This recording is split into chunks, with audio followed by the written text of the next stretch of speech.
ప్రకాశం జిల్లా కురిచేడులో స్కూల్ పిల్లల కిడ్నాప్ కలకలం రేపింది. బోధనంపాడు జిల్లా పరిషత్ స్కూల్ విద్యార్థులు సాయంత్రం ఇంటికి వెళ్తున్న సమయంలో గుర్తు తెలియని వ్యక్తులు కారు ఆపి పిల్లల్ని తీసుకెళ్లే ప్రయత్నం చేశారు. వారి నుంచి తప్పించుకున్న విద్యార్థులు స్కూల్ హెడ్ మాస్టర్ కు విషయం తెలియజేశారు. మాది అలలపాడు నుంచి బోధనంపాడు చదువుకొని వెళ్తాము.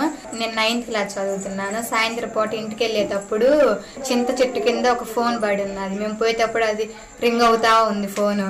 మేము ఎత్తినాము. నేను మాట్లాడితేనేమో మాది కుర్చాడు అని చెప్పింది ఒక ఆడామ. ఇంకొక అమ్మాయి మాట్లాడితేనే మాది తెలంగాణ అని చెప్పింది. చెప్పిన తర్వాత ఆయన ఆ సెల్లు పోగొట్టుకొని ఆయన పేరు చెప్పమంటే ఆయన పేరు వెంకట కోటిరెడ్డి అని చెప్పింది. చెప్పిన తర్వాత ఇంకా మీరు ఆడే ఉండండి, నేను వచ్చి ఫోన్ తీసిపోతానని చెప్పింది అమ్మ. మేము మళ్ళీ ఆడ చింత చెట్టు దగ్గరే ఫోన్ పెట్టి మేము వెళ్ళినాం. మళ్ళీ మరుసటి రోజు పొద్దున్న వచ్చి చూస్తే ఆ ఫోన్ లేదు ఆడ. ఇంటికి వస్తుంటే ఒక చింత చెట్టు కాడ కార ఆపారు. ఒక అమ్మాయి దాంట్లో ఉండి అరుస్తా ఉంది, నన్ను కాపాదని. ఒక ఆమె పట్టుకొని అంటుంది.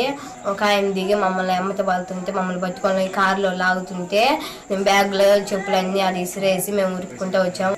ఎవరో ఒక ఆయన వస్తే ఆయన వచ్చేసరికి వాళ్ళు కార్లో ఎక్కి వెనక్కి తిరిగి పోయారు. మేము ఇంకా సార్ బడిలో పోయి సార్ వాళ్ళ కాడికి పోయి చెప్పాము. మాది అలలపాడు నుంచి బోధనంపాడు